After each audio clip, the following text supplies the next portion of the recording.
estamos aqui a falar em coisas diferentes e é preciso explicar bem quais são. Primeira, na proposta do Governo, que já foi aprovada pela Assembleia, contempla-se, em primeiro lugar, um perdão de penas. Em primeiro lugar, é uma lei de amnistia que beneficia presos que tenham sido condenados por crimes em penas inferiores a 2 anos ou aos quais falte cumprir uma pena que não exceda 2 anos. Isto é, as pessoas que estão na prisão e que têm menos de 2 anos a cumprir serão libertadas de acordo com a lei da amnistia. É um perdão genérico de penas. O que é que fica de fora? Ficam de fora crimes especialmente graves. Por exemplo, crimes sexuais, violência doméstica, tráfico de droga, roubos, certos roubos. Portanto, os crimes mais graves ficam de fora. Mas é uma lei que abrange todas as pessoas. É uma lei de amnistia que perdoa penas até 2 anos. Em segundo lugar, há uma situação distinta, que era aquela que estava agora a ser abordada, que é o indulto. O indulto é decidido pelo Presidente da República, embora seja proposto pelo Governo. E esse indulto é que se dirige a reclusos que tenham mais de 65 anos ou uma situação de saúde debilitada que recomenda a libertação. Mas esses indultos são decididos caso a caso. Isto é, se houver contraindicações, podem não ser concedidos. Não é uma lei de amnistia, é um indulto presidencial. E, em terceiro lugar, ainda se contempla uma medida de tipo administrativo, a possibilidade de os serviços prisionais concederem saídas precárias que se estendam até 45 dias.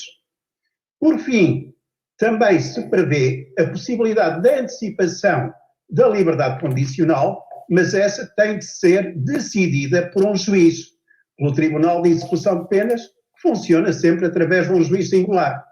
Ou seja, há aqui um vasto conjunto de medidas que pode levar a que saiam 1.500 a 2.000 reclusos dos estabelecimentos prisionais portugueses. E a propósito disso, é necessário dizer uma coisa com inteira clareza. Foi feita aqui uma ponderação entre o interesse em evitar, numa altura sensível destas, a sobrelotação que é tradicional nos estabelecimentos prisionais portugueses e que pode criar realmente um barril de pólvora na medida em que a pandemia nas prisões se espalhará muito depressa se começar a haver presos contaminados, e o interesse na defesa social, porque é preciso que as pessoas também tenham a noção disto. Alguns dos presos que forem libertados poderão cometer crimes no futuro. E, portanto, quando a Assembleia e o Governo fizeram a ponderação, puseram os dois valores no prato da balança. Pois puseram, meus caros, boa noite. Boa noite a todos. Começamos aqui com o Rui Pereira, que é um grande especialista da justiça e de tudo o que diz respeito a esta área. E ele fala realmente daquilo que muitos de nós não sabíamos. É que não se trata apenas de é uma lei, mas não se trata apenas de um caso, trata-se de vários casos. Portanto, é uma amnistia que é para todos, uma amnistia para toda a gente, com algumas exceções. E essa amnistia é para toda a gente, como? Quem tiver menos de 2 anos para cumprir, até já pode ter cumprido 14, pode ter cumprido 18, faltam 2, está amnistiado, com as devidas exceções. Ou para quem for condenado a menos de 2 anos de prisão. Acho que é condenado de cadeia a menos de 2 anos. Enfim, pode ser que haja algum indigente que não tenha pago uma multa. Bom, a verdade é que neste caso não serão muitos. Mas a segunda parte da lei tem a ver com o indulto presidencial, quer dizer, o Presidente da República, a cidadãos com mais de 65 anos ou por motivos de saúde, pode também indultá-los, ou seja, pode mandá-los para casa. Depois há uma medida administrativa que é 45 dias, uma saída precária. E por último, a antecipação da liberdade condicional, mas isto tem que ser o juiz a decretar. A mim, nada disto eu não estou indignado com nada disto, enfim, se forem crimes menores está tudo bem. Agora, isto descredibiliza completamente a justiça, porque a partir de agora toda a gente percebe que não há separação de poderes, afinal, é mentira. Um Estado de Direito tem 3 poderes, não é? O Executivo, o Judicial, e deixa de haver. porque o Executivo manda no Judicial. O Primeiro-Ministro, por exemplo, a partir de agora, se ele quiser, e se tiver o Parlamento do lado dele, se controlar o Parlamento, como controla hoje em dia, ele pode libertar quem quiser. É só fazer uma lei que se adapte a determinada pessoa, não é? E mais 2 ou 3, não interessa. Pronto, claro que não será uma pessoa só, mas sai meia dúzia deles. E ele passa tudo no Parlamento. O Parlamento diz que sim, por razões humanitárias ou por outra razão qualquer. E as pessoas ficam libertadas. Mas nem é isso que me indigna mais. O que me indigna mais é que é a razão. É a mentira que dizem ao povo. Eles dizem que isto é por causa do vírus. Por amor de Deus. Só se tivéssemos 18 anos de idade é que acreditávamos numa coisa desta. E com 18 já acho que já não acreditaríamos. Isto é feito para libertar as cadeias e para poupar dinheiro, ok? Libertar prisões, aquilo está sobrelotadíssimo, acho que só há meia dúzia de lugares em todas as cadeias, só meia dúzia de lugares. Não sei se chega a 100, acho que é 72 ou uma coisa assim. Portanto, se houver mais do que 72 presos, o 73º já não tem para onde ir. E, portanto, libertar espaço nas cadeias e poupar dinheiro. São 2 milhões por mês que o Estado poupa, libertando estes 1.500 a 2.000 para a sociedade. Agora, a questão é esta. É claro que estão excetuados os assassinos, estão não sei o quê, os violadores, tudo muito bem, muito bem. Mas não estão excetuados, por exemplo, aqueles que cometeram crimes, não de morte, mas, por exemplo, espancamento, agressão, roubos avultados. Tudo isso tem vários anos de sentença, conforme o caso que for. Ora, um ladrão para estar preso não andou de certeza a roubar uma carteira, um turista. A primeira vez que se rouba uma carteira não se vai preso. A segunda vez também não. A terceira vez também não. E agora estávamos aqui um quarto de hora. É como quem vende droga. A primeira vez que um indivíduo é apanhado a vender droga, não vai preso. A segunda também não. A terceira também não. E continuamos por aí fora. Para ir preso, na prática, a não ser que alguém tenha muito a usar com o juiz, porque isto da justiça também é um bocado como Euromilhões. É um bocado, é um calhas, é um calhar. Porque num lado um crime e num tribunal é punido de uma maneira e no outro é punido de uma forma completamente diversa, porque quem manda é o juiz convence daquilo e os juízes são diferentes e o próprio juiz, depende do dia em que estiver e está bem disposto ou não, faz sentenças diferentes. Eu espero que me estejam a perceber, porque só quem nunca andou nos tribunais é que não percebe isto. Isto depende dos dias, meu caro, depende dos dias. Quando se pensa que temos todas as provas e vamos ganhar, é quando se perde. Quando o indivíduo vai lá para perder, é quando ganha. Portanto, isto é bom. Mas parece que nos outros países também é assim. Dizem. Agora, a verdade é esta, quer dizer, estas medidas foram feitas para realmente libertar as prisões. Portanto, não me insultem a inteligência, meus caros, nem a mim, nem a ninguém. Não me venham cá com o Covid, não venham cá com o vírus, porque não tem nada a ver com isso. Portanto, digam lá o que quiserem, digam assim, é para poupar dinheiro. Pronto. É para libertar porque não temos mais espaço. Muito bem. Muito bem, não. Muito mal. Deviam ter espaço. Deviam ter construído mais prisões. Aliás, eu até sei que nos quartéis, todos os quartéis têm prisões. Não é? E acho que não há lá nenhum deles. Portanto, podiam também ir por aí. Mas, enfim, este é o primeiro ponto. Não sabemos o que é vai para a rua. Sabemos que os portugueses estão em casa. E agora, claro que isto é um bocado, como eles dizem, é um bocado magógico. Dizer, os ladrões, os criminosos vão para a rua e os portugueses estão em casa. Bem, eles também têm que ir para casa, a verdade é esta. Portanto, vamos todos para casa. Agora, eu gostava de perguntar é o seguinte, será que todos os presos têm casa para onde ir? Será que sim? Porque eu acho que não. Até os que não tiverem casa, para onde é que vão? Para baixo da ponte? É mais higiênico? Ficam mais protegidos debaixo de uma ponte ou andarem aí a dormir em qualquer lado do que estiverem na cadeia? Estão a proteger a sua saúde? É isso que estão a fazer, Senhora Ministra da Justiça. É isso que está a fazer. Ponto 2. O estado de emergência iniciou-se no dia 19/3, mas na prática foi no dia 16/3, foi 3 dias antes. E justamente foi no dia em que morreu aquele amigo do Jorge Jesus, se recordam. Que ele disse que no Brasil tinha morrido, afinal não tinha, veio a morrer. Portanto, o homem tem capacidades adivinhatórias brutais. Ele, com 48 horas de antecedência, já sabia que ele tinha morrido, mas afinal não morreu, só morreu 48 horas depois. Bom, mas a verdade é que morreu. E portanto, isto é assim. estamos há 21 dias, mais 3 com esses 3 dias, estamos na prática há 24 dias recolhidos em casa. Qual foi o resultado deste recolhimento? Foi positivo? Foi negativo? Nunca o saberemos. Nunca o saberemos porque isto é como as vacinas. A gente nunca sabe se realmente correu bem ou correu mal. Mas pelos últimos números, olha lá, isto não está a correr assim muito bem. Por muito que eles venham com aquelas percentagens a dizer que cada vez estão mais baixas, isso interessa muito. O que nos interessa a nós é saber se as pessoas estão a morrer menos ou se estão a morrer mais. Ora, eu tinha aqui, vamos aqui ver se eu aqui consigo buscar umas coisas que eu tenho aqui, share screen, é isto, a janela de aplicação. Vamos aqui ver um gráfico, este gráfico está aqui, que eu vos vou mostrar agora, é o gráfico de hoje. Eu espero que esteja a ver-se, deixem-me ver lá, que ainda não estou muito prático nisto, está-se a ver. Este gráfico que está aqui é um gráfico de hoje, tem a ver com os casos confirmados. Bom, mas isto não é coisa de grande interesse. Os casos confirmados são aqueles que foram testados e que deu positivo. E nós já sabemos que em cada 10 positivos, 3 fica-se na dúvida, porque a fiabilidade dos testes é só de 70%. Portanto, saber se realmente isto é verdade ou se é mentira, eu ponho muito disto em dúvida. De qualquer maneira, como vemos, não há aqui achatamento de curva nenhuma. É mentira o que nos estão a dizer. Que já chegámos ao Planalto, que já chegámos ao pico, já passámos o pico. Onde é que está o pico? Eu não encontro aqui pico nenhum. Eu estou aqui a ver o pico, não vejo aqui pico nenhum. Portanto, o pico continua. Nunca saberemos onde ele está. E nós já estamos aqui há 24 dias. Deixem-me ver se eu consigo aqui meter outra. Que é que isto cada vez é mais rápido. Olhem agora esta que vos aqui estou a pôr. Que é esta agora aqui. Este gráfico que está aqui.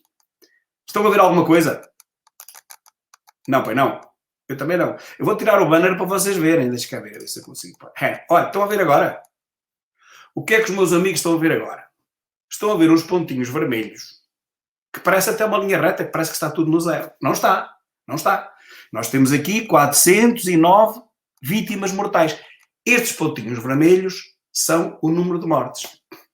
Só que num gráfico normal, seja qual for a escala, isto é irrisório. Não dá para ver. Felizmente, não dá para ver. O que significa que, felizmente, são poucos. São muito poucos. Vejam, são tão poucos que nem se vê nada.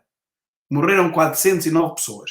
Dessas 409 pessoas, nós também sabemos que a esmagadora maioria são idosos, para cima de 80, para cima de 90, e eu já vou também pôr aqui mais um gráfico que eu fui buscar. Este já tem 3 dias, mas foi que eu consegui buscar. Para lá que não é este. Fui buscar aqui um gráfico com... E o que eu consegui buscar nem foi bem um gráfico. Foi aqui estes dados. Onde está a aparecer isto? Desculpem lá. Aqui qualquer coisa que não está a correr. Não está bem, está. Eu estou a ver uma coisa, mas não estava a ver bem. É exatamente isto que eu vos quero mostrar. Portanto, está certo ou é que estava a ver mal. Óbitos por faixa etária e género. Meus caros amigos, isto não está atualizado à data de hoje, isto tem 3 dias. Agora vejam e verifiquem o que é que se está a passar em Portugal. Agora se me disserem, mas em Inglaterra morrem jovens, no Bangladesh morrem adultos. Eu não sei nada disso, eu estou-vos a falar de Portugal, que é o que me interessa a mim. E a fotografia de Portugal é esta. Nós estamos aqui com o país parado, com este perfil de vítimas. Mais de 80 anos, são quase todos. Pergunto, esta população de 80 e mais anos é uma população produtiva? E a resposta é não. Então, mas é para se deixar morrer? Claro que não. Tinham que ser protegidos há muito tempo, coisa que Costa não fez. Estamos sempre a falar no mesmo. Esta população que está aqui em baixo, deixem-me ver se eu consigo pôr isto aqui de outra forma, mas talvez não. Pronto, mas estas últimas 2 barras horizontais mostram o número de vítimas de pessoas idosas, acima dos 80 anos. Como veem, são 70 e tal por cento. Depois há a outra que complementa, é para cima de 70, entre 70 e 80. Estamos na mesma. É tudo gente reformada. Estas pessoas idosas trabalham? Claro que não, já trabalharam toda a vida. Então não era de se terem protegido quando sabíamos que isso estava a acontecer em Itália e em Espanha? Já nem falo na China, porque a gente não sabe o que é que se passa na China. Ninguém sabe o que se passa na China. Esqueçam a China. Mas em Itália sabemos bem o que se passa. Em Espanha, aqui ao lado, sabíamos bem o que estava a passar. E o perfil é o mesmo. Idosos e muito idosos. E com muitas doenças. Vejam o gráfico.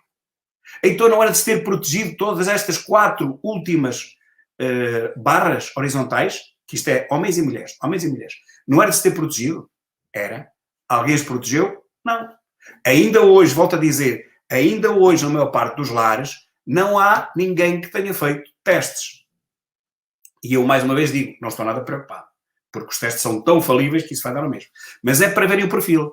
E pergunto novamente, é a terceira vez que pergunto, como é que este país continua parado quando nós já sabemos que as vítimas mortais são pessoas idosas não produtivas? As pessoas idosas não produtivas vão para os ventiladores, têm que se tratar delas. Mas deixem o país trabalhar. Porque depois infectam-se os idosos. Não, não se podem infectar os idosos. Os idosos têm que estar à parte. Os idosos têm que estar à parte para ninguém os conseguir infectar. Porque esses realmente podem morrer. E têm morrido, infelizmente. Mesmo assim, são só 10%, tomem nota, só 10% dos infectados é que, infelizmente, acabam por morrer. 90% não morrem, sobrevivem. Pronto. Mas, de qualquer maneira, 10% morrem e é muita gente. Já estamos a falar de 400 e tal pessoas. 400 e tal pessoas é pouco mais do que morrem num dia em Portugal. E era outra coisa que vos queria dizer. Estou ainda a fazer o estudo e não acabei. Mas agora aproveito para vos dizer que aquela notícia de que morreram mais 1000 pessoas este mês de março relativamente ao ano passado é falsa. Eu estive a fazer as contas, tenho aí, mas aquilo demora muito tempo a fazer, mas já vi. Morreram mais 105 pessoas. Eu devo ter isso em qualquer lado, mas agora também não quero perder tempo para estar à procura. Percebam isto, amanhã mostro. Morreram apenas 105 pessoas, não é 1000. 105 pessoas morreram a mais este março, 2020, do que no março de 2019. Isso eu provo com os dados do SICO-EVN, Ministério da Saúde. Portanto, podem confirmar que é verdade. Outra coisa, portanto, vamos lá ver, voltamos ao mesmo, este impasse. Estamos de quarentena há 24 dias, o resultado não é famoso, ao contrário do que nos dizem, não é nada famoso mesmo, somos uma população muito mais pequena do que Espanha. Dizia o Júdice, nós estamos com 1/3 das infecções, estamos 3 vezes melhor. Mas nós temos 1/5 da população, calma, nós temos 1/5 da população de Espanha. Como é que não havíamos estar com 1/3? Até havíamos estar com 1/5. Mas como também não há testes para toda a gente, pronto. Portanto, este ponto está debatido. Protegidos os idosos, não há nenhuma razão para que não voltemos ao trabalho. Aliás, é o que está acontecendo em toda a Europa. Eu disse isto há 15 dias, chamaram-me tudo, eles gostam de me chamar nomes, chamaram-me tudo, que eu quero isto, que aquilo, e devia morrer com o vírus, e devia não sei o quê, e devia fazer mais uma data de coisas.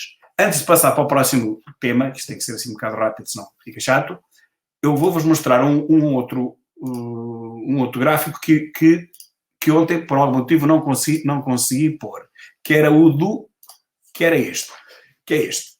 Aqui aparece-me sempre um que está mal, mas não interessa, vou apagá-lo, que é este que está aqui. Eu espero que esteja a ser visto, tenho que ver aqui outra vez, se é verdade ou se é mentira. Este gráfico está aqui, eu penso que está visível para todos, cá está. Este é o gráfico do polígrafo, portanto, para verem que não é para mentir, se bem que o polígrafo mente tanto ou mais do que as redes sociais, mas isso é outro assunto. Mas é o gráfico do polígrafo que nos diz que Portugal é o país destes 13, como ontem vos disse, mas não consegui pôr o gráfico, estou a pôr hoje. Como veem, é com atraso, mas as coisas vão lá todas. Vejam Portugal aqui, quase 13%, 12, tal por cento. O turismo tem um peso em Portugal relativamente ao GDP, ao PIB, percentagem do PIB, portanto, o Produto Interno Bruto. É o país que tem mais, em que o turismo tem mais peso, é o nosso, Portugal. Olhem bem para ali, 12%. Mais de um país, depois temos a Espanha, com um bocadinho menos, temos o México, temos a França, Suécia, Áustria, Indonésia, Alemanha, Austrália, África do Sul, Estados Unidos, Canadá, Dinamarca e Japão. Cada vez menos. O nosso país, Portugal, é aquele que depende mais do turismo no seu PIB. Ou seja, aquele em que a componente do turismo é maior no PIB. São 12, tal por cento, quase 13. Pergunto, se o turismo está a 0, mas não está a 1 nem a 2, está a 0, não há nenhum hotel que esteja a trabalhar, não é? Os restaurantes são todos fechados, só takeaway, isso é 0, 0, qualquer coisa, não é? como é que estão a dizer que o nosso PIB vai baixar 4%? Só o turismo são 12%, meus caros. Então, mas estamos aqui a enganar quem? Só o turismo são 12%. E o turismo está a 0%. Não está a 50%, está a 0%. E vai continuar a 0%. Porque mesmo que se abram hoje os hotéis todos, meus caros, quem é que vem de algum país, ou mesmo os portugueses, para os hotéis hoje em dia? Com o medo que está aí instalado na população. Com o medo que as televisões nos incutem a toda a hora, a todo instante, 24/24, quem é que vai para um hotel? Quem? Ninguém. Portanto, tanto faz abrir os hotéis como não. E a mesma coisa para os restaurantes e por aí fora. Ou seja, o turismo este ano é bola. Bola. Quer isto dizer que 12% estão garantidos de quebra no nosso PIB. Só pela parte do turismo. Agora eu pergunto, e o turismo é a única coisa que está parada? Não. A maior parte das empresas, das microempresas, estão fechadas. Ah, mas vão abrir. Está bem. Quando abrirem, logo vamos ver o estrago. A verdade é que cada dia que passa, o estrago é maior. Cada dia que passa, os comércios, os pequenos comércios, as microempresas, que são quem sustenta isto tudo, 2 milhões de portugueses, são sustentados, não é pela outra Europa, é pelas pequenas e pequeníssimas empresas, as microempresas, não é? Que têm 2, 3, 5 trabalhadores, não é? 2, 3, 5 trabalhadores, são as microempresas. Está aí tudo, em casa. Vamos ver, mesmo que abram, quando é que começam a ter rendimento, porque não é logo no dia seguinte. Porque as pessoas também não podem sair. E depois também têm medo. E agora toda a gente tem medo. E, portanto, mesmo que a economia abrisse hoje outra vez, como antes de fechar, quanto tempo é que vai demorar até que as pessoas se habituem a andar na rua e a comprar e a gastar dinheiro e a pôr a economia a funcionar? Porque só gastando dinheiro é que se põe a economia a funcionar. Quanto tempo vai demorar? Mais um mês? Mais 2? Mais 3? Provavelmente. Nisso estamos em agosto. Qual é o turismo em agosto? Bola. Toda a gente com medo. E a TAP? E os aviões? Bem, eu estou a rir, mas não tem piada nenhuma. Quer dizer, a gente está a saber isto. Enfim, a gente tem que se rir de alguma coisa, porque isto realmente é tão absurdo. Isto é tão estúpido o que está a passar em Portugal. E depois dizem-me, mas veja o que está a passar nos outros países. Está bem, nos outros países tem outras realidades que eu não conheço. Conheço esta. O que estamos a fazer agora é estúpido. Estarmos todos em casa é completamente estúpido.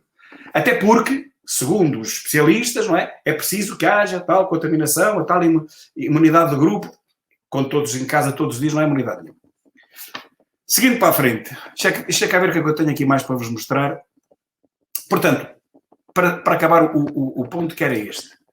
Estado de emergência. Efeitos. Não posso dizer que são positivos. Não posso. Por mais propaganda que haja na televisão. E atenção que amanhã vou mostrar isso, era para mostrar hoje, mas não tive hipótese. Fica prometido.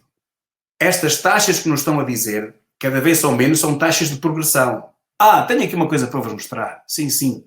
Tem a ver com as funções exponenciais. Espera lá. Onde é que estão as funções exponenciais? Fui-vos aqui mostrar umas coisinhas sobre funções exponenciais. Olha, isto que eu vos vou mostrar agora é uma função exponencial. A função exponencial, tenho que sempre ver se está a funcionar. Está. Uma função exponencial para quem não gosta muito de matemática ou não está muito dentro disto, é uma função em que a variável está no expoente. É uma base fixa e depois tem um expoente. Portanto, aquilo cresce de uma forma inacreditável. Andam há 2 meses a dizer-nos que este vírus cresce exponencialmente. Aqui está uma função exponencial. Bem, vocês veem, se isto continuasse eternamente, o que é que ia acontecer? Isto chega a um ponto e tende para uma reta vertical. Chama-se assíntota, mas não interessa. É uma reta vertical, chega a um ponto, vai para o infinito, não é? Chega-se a um ponto e vai para o infinito. Bom, o que as pessoas queriam que acontecesse, mas isso não aprenderam, só aprenderam o exponencial, era a função inversa. Vamos lá ver como é que chama a função inversa. A função inversa chama-se função logarítmica. E é esta que está aqui agora. Meus caros, esta que está aqui agora. Tenho que apagar isto daqui à frente. Aqui está uma função logarítmica. Esta função que está deitada é o inverso da função exponencial que está à esquerda a ser percebido. Pois a bissetriz, que está a meio caminho, digamos, entre as duas. A função logarítmica é aquilo que nós queremos que seja. Quando eles falam no planalto, nós queremos chegar a um planalto, é o cume e depois desce. O que nós queríamos é que a função que parece estar a ser exponencial, mas também não é, queríamos que ela fosse transformada numa função logarítmica. Pois eles, quando aprenderem esta outra função, depois já falam nisso. Eu vi ontem o Paulo Portas a falar na bissetriz, fartei-me de rir, não digo direito. Mas ok, pronto. pode ser que alguém lhe tenha ensinado alguma coisa e realmente está aqui. Portanto, e a outra que é a função exponencial. Só para termos uma ideia de que é que estamos a falar, porque senão toda a gente fala e ninguém sabe o que é que estamos para aqui dizer. Eu tenho aqui mais para vos mostrar. Tenho aqui mais umas coisas. Tenho aqui esta que é muito gira. É um fediver. É muito gira porque é o nosso amigo António Costa a apertar a mão ao ministro da Educação. Esqueceu-se. Agora, como é que alguém se pode esquecer? Como é que alguém que passa a vida a falar da pandemia e do vírus se pode esquecer que não pode cumprimentar ninguém? Ainda mais com as câmaras de televisão todas em cima dele. Está tudo a olhar para ele. E ele, no final da apresentação, apertou a mão ao outro. Não morreu ninguém. É claro que isto é um fediver. É claro que isto não tem importância nenhuma. Mas só tem importância neste sentido. É que eles matam-nos a cabeça. Eles injetam-nos no cérebro, 24/24, esta coisa do afastamento social. Temos que estar todos longe uns dos outros, quando não é? Os vírus andam 12 metros, andam 6 metros, se tossir vai não sei quantos metros, se espirrar só vai a menos. Estas doidices, não é? Estas maluquices, estes números que dizem e tal. Que nunca ninguém provou nada disto, fazem uma coisa em laboratório, mas uma coisa em laboratório não é cá fora, com a brisa a correr e tal. Mas pronto, ok. Mas estão a ver, o indivíduo que passa a vida a falar da distância social e do vírus, e temos tudo fechado, e é por causa do vírus, se não morremos todos, e já se viu que não, depois chega-se ao fim, com as televisões todas, olha para ele e aperta a mão ao Ministro da Educação. Se isto é o Ministro da Educação, parece-me que sim, este rapazinho, acho que é o Ministro da Educação. Bom, ok, que passa-se meses que não o vejo, não é? Eu sou professor, ele é o meu chefe, mas eu já nem o conheço. Ok, isto foi só um férias. Para verem esta doidice, para verem esta instrumentalização, este pensamento único, depois eles próprios são os primeiros a não cumprir e não fazer. Aterrorizam o povo, enfiam o povo em casa durante semanas inteiras e depois eles próprios, na primeira oportunidade, mostram que não ligam nada a isso. É entrar em 4 para o elevador, como foi aquele caso que eu pus em o vídeo, não é? A diretora-geral entrar para o elevador com mais 4. Então, o distanciamento social onde é que fica? Agora este aperta a mão ao outro. É uma brincadeira. Queria-vos falar apenas, no final, nas maiores pandemias. Eu tenho aqui um apanhado das maiores. Aqui não tenho aqui grandes imagens para isto, eu tenho. Deixa eu ver se tenho as mãos. Das maiores pandemias da história. Temos aqui o ponto da situação. E vou-vos pôr aqui este amigo. Vou-vos pôr este, mas ponho daqui nada. Este amigo foi um rei que nós tivemos, um rei magnífico. Nós tivemos reis bons, não tivemos só déspotas. Também tivemos reis bons, vou-vos falar nisso a seguir. Mas ia-vos falar rapidamente num apanhado das últimas grandes pandemias, para termos uma noção do que é isto que está a acontecer neste preciso momento. Muito rápido, que já estamos quase em 30 minutos. Então nós temos só da cólera. É pena não ter aqui um gráfico, pá. Eu pensei que tinha aqui um gráfico disto, pá. Pandemias da história, não, mas não tem. Pronto, mas não interessa. Só para terem uma noção, depois amanhã eu mostro os gráficos. Só a cólera provocou-nos 8 pandemias. 8, e tudo no século XIX e XX. Nem vos vou dizer para não perder muito tempo. 1816, Índia. 1832, Estados Unidos, Canadá e Reino Unido. 1852, Rússia. 1863 a 75, Europa e África. Entre estas, temos aqui em Portugal, 1853 e 56, um grande surto de cólera desse tal rei Dom Pedro V, que vos falarei a seguir. Depois, em 1866, uma grande contaminação nos Estados Unidos da América. Depois, em 1892, na Alemanha. Depois, em 1899, aqui há duas, na Rússia. Mas, na mesma altura, houve a peste bubónica no Porto. E o nosso grande cientista, Ricardo Jorge, estava no Porto e tomou medidas para que essa grande doença, que essa grande peste, pudesse acabar o mais depressa possível. Então mandou desinfetar as casas todas, pôs a gente toda na rua. O rei, na altura, não acreditou muito nessas medidas e fez apenas um cordão com indivíduos com carabinas, com baionetas. Imaginem, aquilo vinha nos ratos, nas pulgas dos ratos, e o rei, Dom Carlos, achou que, em vez de se desinfetarem as casas e essas coisas, era mais prudente, era mais popular, apenas fazer um cordão de segurança, um cordão sanitário, como agora chama. Olha como este que fizemos agora em Ovar, uma coisa assim do género, que é pôr a tropa na rua, com umas baionetas, para não deixar ninguém entrar. Mas os ratos passavam na mesma. E, além disso, há relatos de pessoal com dinheiro que corrompia os polícias para passarem. Então, isso. Há muitas histórias dessas. Pronto, isso foi na Rússia e foi também no Porto. Já agora, para saberem, o Ricardo Jorge foi expulso do Porto. Foi expulso para não ser morto, porque o povo queria matá-lo. Porque os obrigou a desinfetar as casas. Então ele teve que ir à soleta e foi a correr para Lisboa e esteve 20 anos sem ir ao Porto. 20! Ok? Mas contribuiu muito para que a peste, na altura, é a mesma coisa da peste negra.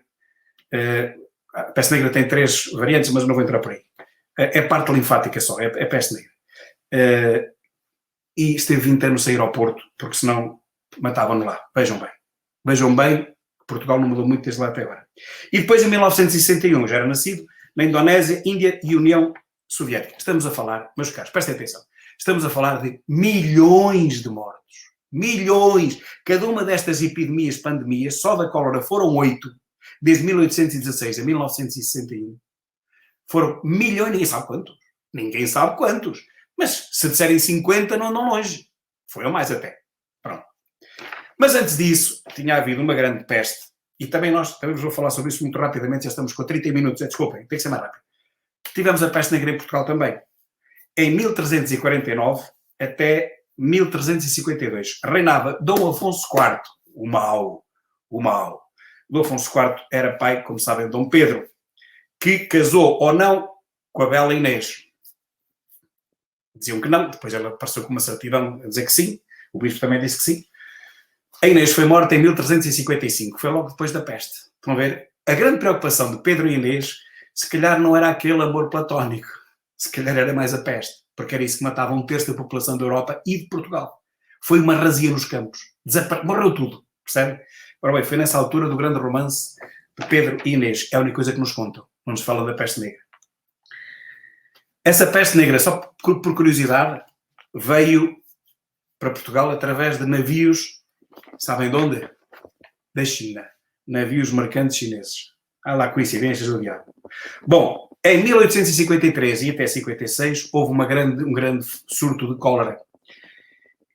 Quem é que estava a dar alento aos enfermos, e a maior parte deles já sabia que iam morrer, pois naquela altura não havia nada que os pudesse livrar de uma doença tão maligna como a cólera.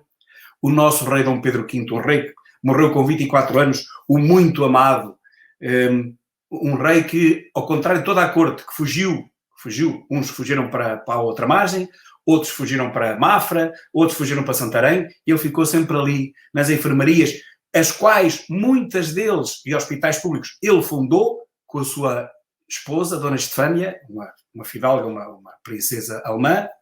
Estefânia, já ouviram falar no hospital Dona Estefânia?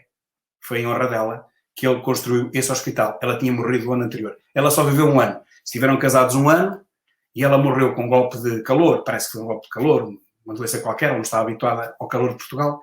E só estiveram casados 1 ano. Ela morreu a seguir, com 1 ano apenas depois do casamento. E ele meteu-se num quarto durante muitos meses. Isso é outra história que nunca mais acabávamos de contar isso.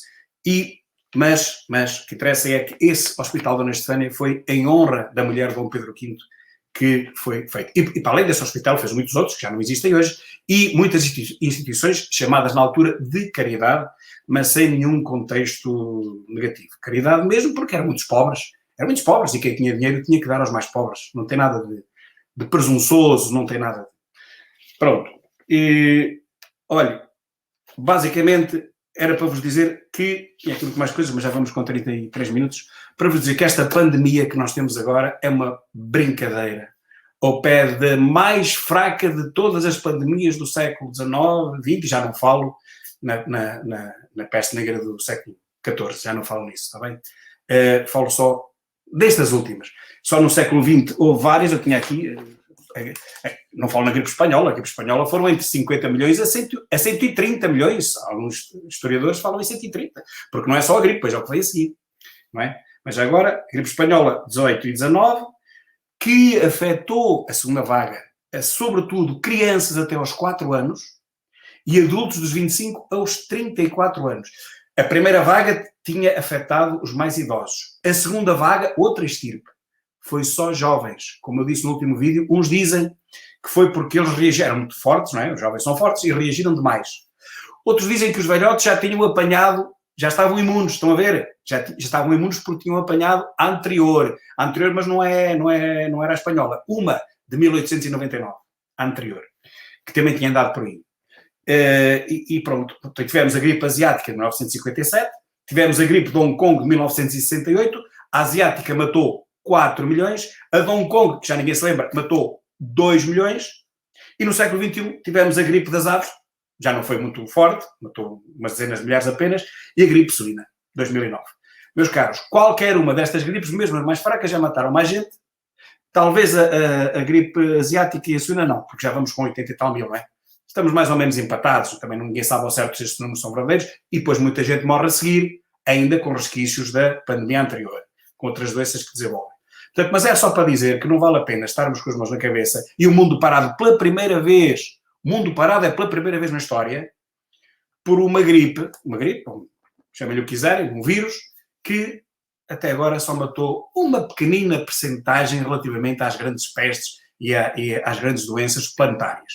Portanto, não há que estarmos muito aflitos, porque de certeza absoluta que nenhum de nós, nem eu, nem vocês que me estão a ouvir, vamos morrer disto. Havemos de morrer de outra coisa qualquer. Se calhar de uma forma ainda mais estúpida. Mas desta não morreremos com certeza. E vamos pensando em voltar ao trabalho, está bem? Um grande abraço, até amanhã, obrigadinho pelo tempo que perderam. E amanhã trago-vos mais uns gráficos mais bem elaborados ainda, tá? Muito obrigado, até amanhã.